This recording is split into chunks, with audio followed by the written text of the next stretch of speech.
Shalom, shalom, selamat malam bagi kita semua. Puji Tuhan, di kesempatan kali ini, saya diberikan kesempatan untuk membawakan kesaksian. Tapi sebelum itu perkenalkan, nama saya Dea Monunutu. Saya berasal dari Manado, dan saat ini saya sedang berkuliah di salah satu universitas di Manado. Dan saya akan bawakan kesaksian bagaimana Tuhan menyertai saya sampai saat ini. Tapi sebelum saya membawakan kesaksian, mari kita tunduk kepala dan kita bersatu dalam doa. Bapa kami di surga, terima kasih atas segala berkat Tuhan kepada kami, terlebih khusus hamba-Mu saat ini akan membawakan kesaksian. Tuhan kiranya urapi mulut hamba-Mu dengan Roh Kudus-Mu agar dapat membawakan kesaksian dengan pertolongan-Mu, dan kami semua yang mendengarkan dapat diberkati dengan kesaksian. Terima kasih banyak Tuhan, dalam nama Yesus kami berdoa, amin. Jadi pada saat ini saya sudah semester 3, mau naik ke semester 4.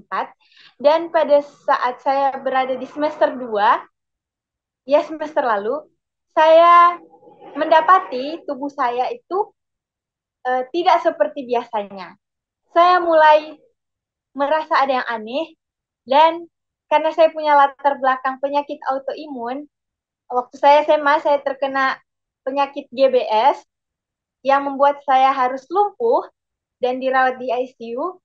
Dan saat saya sudah kuliah, saya sudah baik-baik saja, dan saya pikir, kenapa tubuh saya terasa aneh seperti ini? Kenapa saya mulai jadi gejalanya saat itu saya berkeringat, berkeringat berlebihan, tangan saya gemetar yang sangat hebat, saya mulai berdebar-debar tanpa alasan, dan saat itu saya berpikir mungkin saya punya penyakit autoimun lagi, tapi jenis yang lain. Tapi saya takut menghadapinya, saya takut terima kenyataan bahwa saya sakit lagi. Dan saya tidak mau berobat ke rumah sakit. Tapi saat itu saya berdoa, Tuhan, saya tidak mau dapat penyakit lagi, tapi kalau misalnya saya sakit lagi, tolong bantu saya. Dan saya sharing dengan teman saya, dan saya dinasihati kalau harus periksa, harus kasih, kalau misalnya saya sakit, saya harus kasih pengobatan secepatnya agar tidak lebih parah. Padahal saat itu saya belum tahu saya betul-betul sakit atau tidak.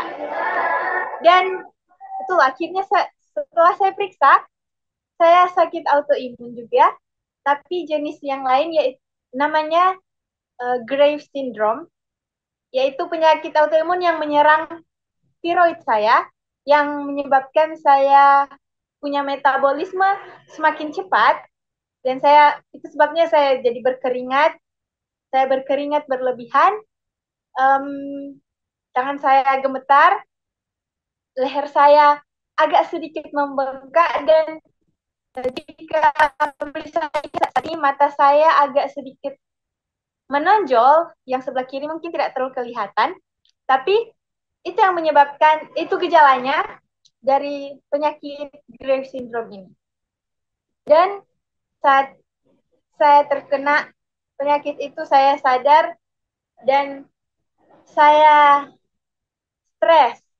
Karena saat itu saya sementara berkuliah, semester 2, dan itu mulai menyiksa saya, karena saya harus membagi waktu antara kuliah dan saya harus pergi terus ke rumah sakit setiap bulan. Bahkan beberapa kali itu, yang pertama-pertama bukan hanya 1 bulan 1 kali, tapi karena mau dikontrol, jadi bolak-balik rumah sakit sementara kuliah, dan jarak dari rumah sakit ke tempat saya tinggal itu sekitar 1 jam. Dan belum lagi antrinya kalau di rumah sakit, karena saya pakai BPJS. Dan saya berdoa kepada Tuhan, Tuhan, saya bertanya, kenapa Tuhan kasih lagi saya sakit? Kenapa saat saya berkuliah. Kenapa saat saya sibuk-sibuknya, saya harus bolak-balik ke rumah sakit. Dan saya juga bergumul begini. Ketika saya berkuliah, saya lihat teman-teman saya yang normal dan baik-baik saja.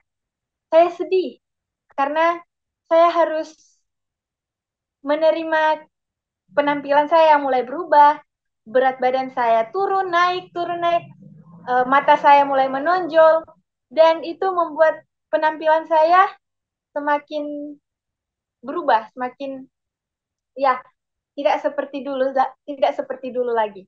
Dan akhir-akhir ini saya mendapat jawaban doanya. Kenapa Tuhan izinkan sakit ini? Karena saya butuh untuk diubahkan. Dan lewat sakit ini saya belajar bagaimana saya harus menjaga tubuh saya lebih hati-hati lagi, tidak boleh sembarangan. Dan dengan sakit ini, saya belajar bahwa mungkin dengan kesembuhan saya, mungkin saat ini saya belum sembuh, tapi ketika saya sembuh nanti, saya bisa memotivasi orang lain yang mungkin sama penyakitnya dengan saya, mungkin sama insecure-nya dengan saya, yang bergumul dengan kesehatannya, yang bergumul dengan tidak normal seperti orang-orang lain. Dan dengan penyakit ini, saya mendapat kesempatan untuk bersyukur bahwa saya masih bisa bernafas, saya masih bisa berkuliah walaupun saya sementara sakit, dan mungkin banyak orang-orang di luar sana yang mengalami hal yang sama, bahkan lebih parah lagi dari saya. Dan saya punya waktu untuk bersyukur untuk kesempatan yang Tuhan berikan kepada saya untuk bersyukur ini. Dan saya mau bagikan di dalam Alkitab, terdapat di dalam Ayub 23 ayat 10, bunyinya, karena ia tahu jalan hidupku, seandainya ia menguji aku akan timbul seperti emas. Mungkin kita punya jalan hidup yang berbeda-beda, tapi kita pasti punya masalah. Tapi itu adalah cara Tuhan menguji bagaimana kita akan timbul seperti emas lewat masalah-masalah yang kita hadapi. Mungkin kalau saya lewat penyakit, mungkin saudara-saudara lewat keluarga atau lewat teman atau lewat pasangan, apapun itu, kita punya masalah, tapi ketahui bahwa itu semua adalah cara Tuhan menguji apakah kita akan timbul seperti emas atau kita akan tenggelam. Dan lewat kesaksian saya ini, kita semua belajar bahwa Tuhan itu baik, Tuhan punya tujuan dari semua masalah-masalah hidup kita, penyakit-penyakit kita, penyakit mental, penyakit fisik, apapun itu, Tuhan punya kontrol untuk semua itu, dan Tuhan punya tujuan yang pastinya itu baik. Cuman kita belum tahu mungkin tujuan Tuhan memberikan ini kepada kita. Tapi mari kita berdoa bersama, percaya Tuhan akan jawab setiap doa kita walaupun tidak sesuai ekspektasi, tapi itu semua untuk kebaikan kita. Biarlah kesaksian ini menjadi berkat bagi kita semua. Mari sekali lagi kita berdoa. Bapa kami di surga, kami berterima kasih untuk semua berkat yang Tuhan berikan. Pada saat ini, hamba-Mu telah memberikan kesaksian. Biarlah ini dapat menguatkan kami untuk lebih percaya bahwa Tuhan punya rencana di balik semua yang terjadi dalam hidup kami. Kami serahkan seluruh hidup kami ke dalam tangan Tuhan, rencana-rencana kami ke dalam tangan-Mu. Di dalam nama Yesus kami berdoa. Amin.